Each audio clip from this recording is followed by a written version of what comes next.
You're listening to the Everyday Astrology Podcast. I'm Hilary Scott, your astrologer, and this is the forecast for the week of December 25th. Well, Merry Christmas, Happy New Year, all those things are going on. Christmas is the day before a big full moon in Cancer. This full moon in Cancer has some blessings and some complications, just like life, just like real life. It is a time when we seek to be surrounded with loved ones and family, so it's perfect for Christmas. I hope you're having a happy holiday season. And whatever you can do to be close to loved ones, stay near your home, or just make sure that you're surrounded with people that you love and make you feel like you're part of the family. That's really great energy for the Cancer full moon. Also, anything to do with your home, right? So if Cancer's the ruler of mother and home and our emotions and vulnerability and sensitivity. So you might feel a little more weepy than usual. You might feel more sentimental. You might get great pleasure from like baking and cooking and things that help take care of others, or being nurturing to others, or being nurtured. It's a wonderful nurturing energy. It can also be like very vibey. When Cancer's upset, often they don't directly express that. It's more kind of like a little bit this way and a little bit that way, some vibes here and there. Like the crab, right? They don't move straight. They usually kind of move in coming from the sides.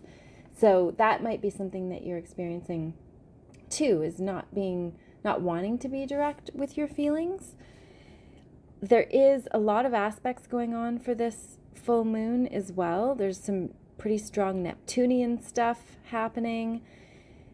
A tricky one is Saturn actually squaring Venus, which can cause feelings of maybe worthlessness or lack, feeling burdened or put upon, or fearful and sad.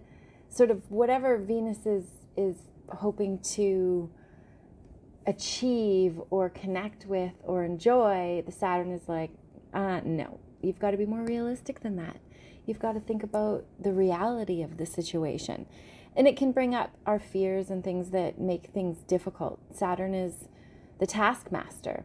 So if you are having a difficult time, know that this is just one aspect in an otherwise very positive energy moon. So make sure you do write down your wishes for family and home and your legacy for the future. Cancer is the opposite of Capricorn, so it's the mother and father energy. So thinking about what you would like to leave to the world or to your loved ones, or how you can build yourself a secure foundation, is very potent with this Cancer moon. Like, think of the future. It's pretty powerful. We also have Jupiter, which is the bright light in this energy. It's trining Mercury and the Sun. So it gives us this very hopeful, the heaviness of the Saturn the entire time. You'll be like, you know what?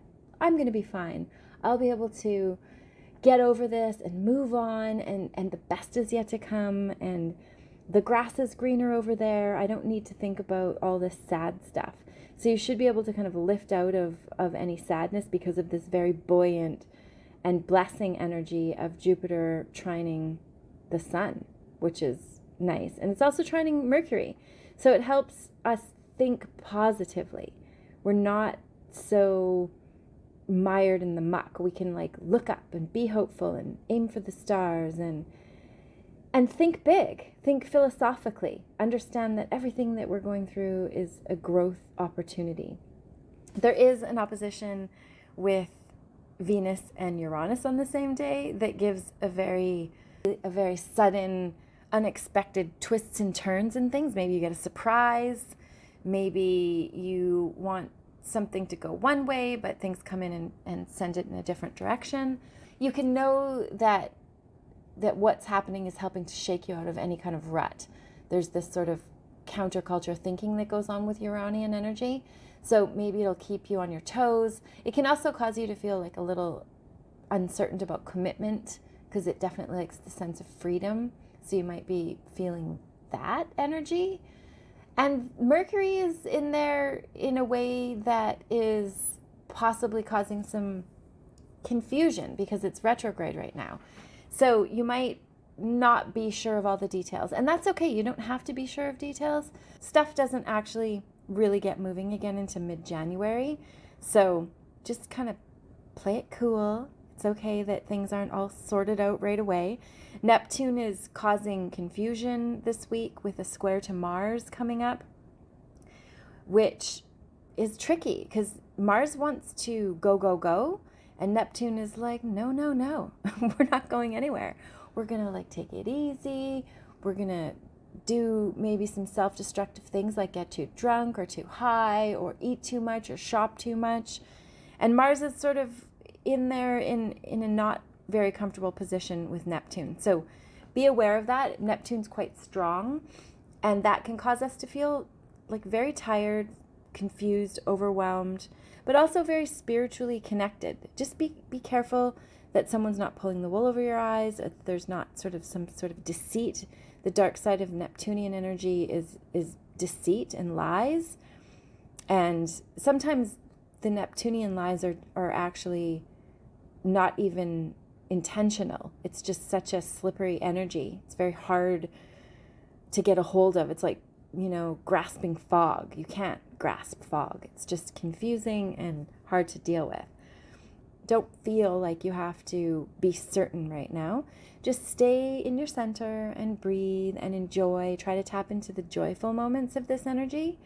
And always, of course, make sure to write down what you want to create. And especially with the full moon, what you want to let go of, what you need to release so that you can move into your future. Maybe you're hanging on to things you don't need to hang on to. Chiron will also be going direct with this full moon, which it could be tricky because Chiron is the wounded healer where we've been hurt or humiliated. It can really be very triggering, and it's been backtracking. So maybe things have been very backhanded, maybe backwards compliments or under the table backstabbing kind of stuff going on. But now that Jupiter, oh my gosh, Jupiter and Chiron are going direct this week. So now that that's happening, we might be a lot more clear about what was going on behind our backs or what we didn't understand about the situation. So just be aware of that there might be a little bit of triggering going on this week, but for your greater good, of course. Just be sure to feel grounded, and even though it's very Neptunian, but staying like low key and taking care of your energy and not feeling like you need to charge it forth with all the facts. Let yourself feel your feelings because they're going to be very strong right now, but also allow yourself to enjoy all the good things in life. Practice gratitude and appreciation. And if you can focus on what you have instead of what you don't have and all the luck that you do have in your life, then you can amplify and raise your vibration and draw in good things for you, which is always very lucky. So I hope for this full moon you're able to feel cozy, maybe have a bath, add some Epsom salts and some lavender so that you can feel incredibly relaxed. Make sure you feed yourself really well and nurture yourself in whatever way you can, because that would be a wonderful use of this full moon energy. Friday, we have, on Friday, we have Venus moving into Sagittarius, which will be a nice, big, refreshing change because it's been all kind of broody and moving through very deep and powerful Scorpio.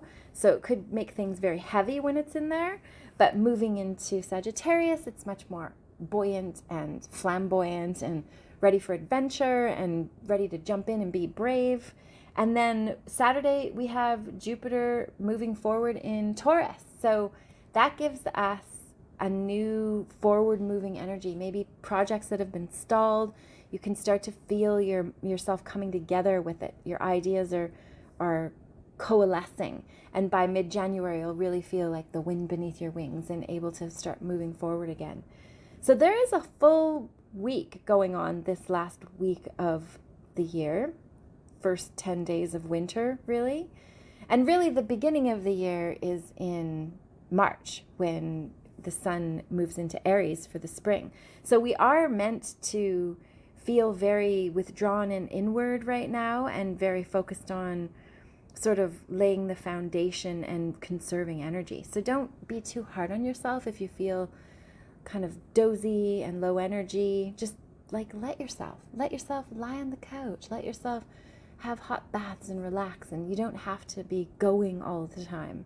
It's just so not the way us humans are designed. It's like our energy has been usurped into this system just sucking us dry. So be sure that you take responsibility for you and the loved ones that depend on you, and make sure that you're there taking care of things in a very loving, gentle kind of way, and feeling feelings and encouraging others to feel feelings too. And that should make you have a most lovely Cancer moon and a very doable week of lots of transitions. Thank you so much for listening. I hope you have a Merry Christmas, and I will talk to you next week. Many, many bright blessings.